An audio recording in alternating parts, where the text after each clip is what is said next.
All right, well, welcome back to MLG Championship Sunday, coming to you live from beautiful San Diego. We've got Instinct and Triggers down in a battle. It's 1-1. Both teams fighting for a shot at straight ripping. But you know what? They've both got to win 2 games to get there. Now we're going to take a quick look at the map and the gameplay for this next setup.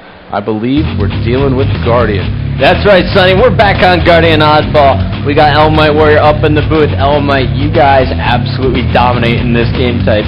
So fill us in a little bit on what is going on throughout the match. Which player do you want to start off with? Probably Hysteria. He normally goes for the sniper, and he's an amazing sniper, so Hysteria. All right, well, we're going to jump on board with Hysteria, the man. He put a few shots on the player, going snipe 3. He knew he was coming down. It was Lunchbox, missed the grenade, and Lunchbox gets the best out of him with that plasma grenade. And I want to jump on board, actually, with Snipe Down from Instinct. He's got the camouflage. And he's going to be putting to use with his Mauler bottom middle, trying to sneak over towards that yellow tower. He knows that Fear itself saw him, though. Now he's going to have to sneak towards green. Be interesting to see what he's going to do here. Now, talk to me a little bit about Snipe Down, Elmite. You guys had a chance to play against him. He's relatively new person to the circuit. Tell me a little bit about his play style. Well, he's on Ambush. He was like the main slayer, but now on Instinct, Macios had a chance to mold him and turn him more into a team player, and easily a top 3 caliber player. And his individual skill is up there with the best, and he's just getting better all the time. And at future tournaments, I think he's just going to be better than he is today. All right, now you guys actually did suffer a loss to Instinct in this game type. Is this one of Instinct's stronger game types, and if so, why? I'd definitely say this is one of Instinct's stronger game types. Macchio is ridiculous at it. I think he's the backbone of their Oddball Guardian setup. He always makes smart decisions and really good objective player. Alrighty, well, we are going to jump on board now with, I believe, Macchio, the team captain. Macchio still commanding his troops. You see him bottom left there. One of the best communicators on the circuit. Check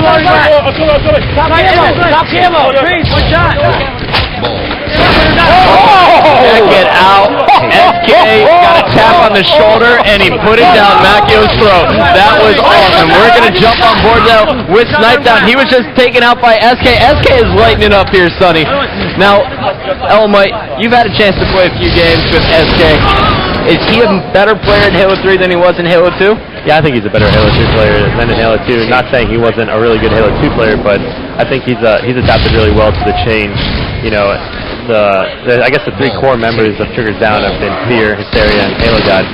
And Victory's a great player too, but Halo God's definitely a good Halo 2 player. And he's a heads-up player. You saw him shoot the oddball off the ledge there. That's something we never see in the broadcast. Is that something that all top pros do? No, a lot of them don't. I'm sure a lot of them don't even know about it, but it's definitely something that separates the top Halo 2 players from the rest of them. All right, well, there you're taking a look at SK. He has been on fire all day long. He is trying to keep his team in it. We're going to jump on board, though, with Fear itself, the player who sits closest to the screens here of the 8 on the main stage.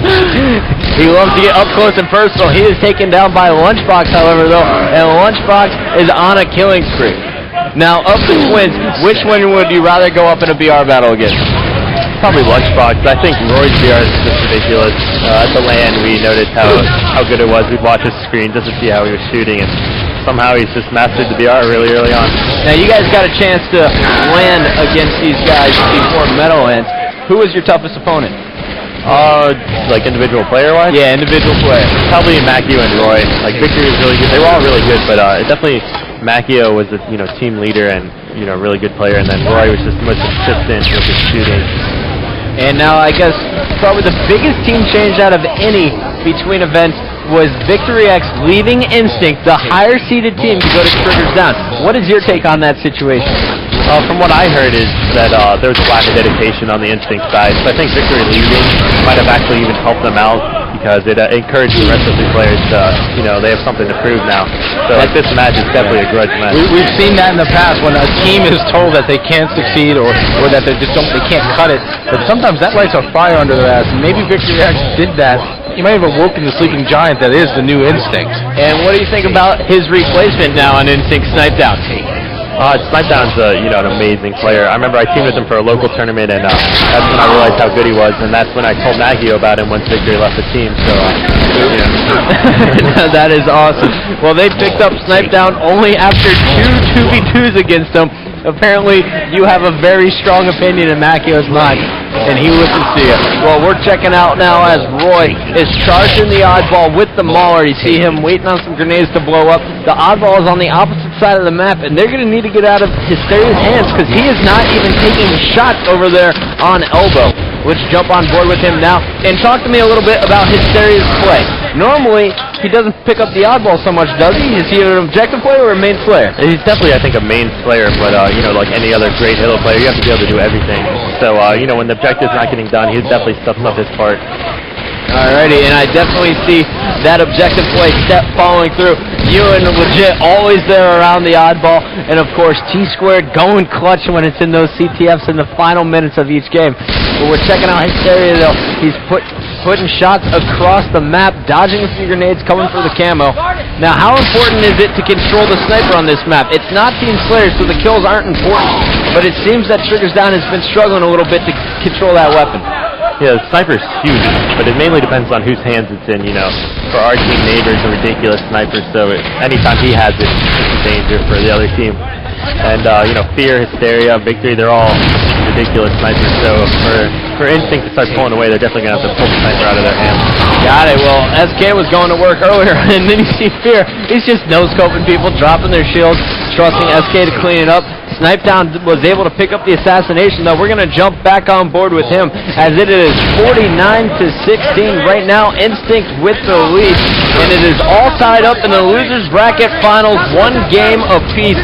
The winner, of course, will move on to play straight ripping in the championship match coming up next.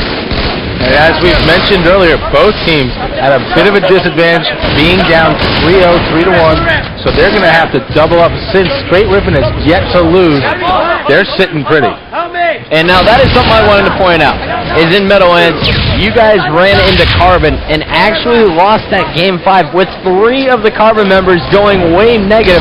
It seemed like Zorciali was just dominating you guys. You came into this event, though, and you did not lose a game up until the winners bracket finals. What changed there? Oh, like I said earlier, we just, analyzed our gameplay. I think Carbon was playing amazing against us, and we definitely overlooked them. As Walsh said yesterday, you got to take a game 1 at a time, and every series 1 at a time. You can't overlook any other teams. Absolutely. And now you guys, I talked to you a little bit before this event, and you said you prepared for both of these teams. How did you prepare for Triggers Down? We watched a lot of Hysteria VOD, and we realized that we're gonna have to shut this guy down if we're gonna be able to beat them. His sniping is on par with any other player on the circuit, and so we kind of think of Hysteria as one of the backbones of the team. He can shut down a section of the map really easily, especially on something like Narrows. And then Fear itself, he's a huge charger, but he's so individually skilled. So we looked at those 2 players as definitely players we have to watch out for. All right, well, speaking of those 2 players, let's jump on board with Fear itself. He is over here at Gold Tower. Instinct still with control.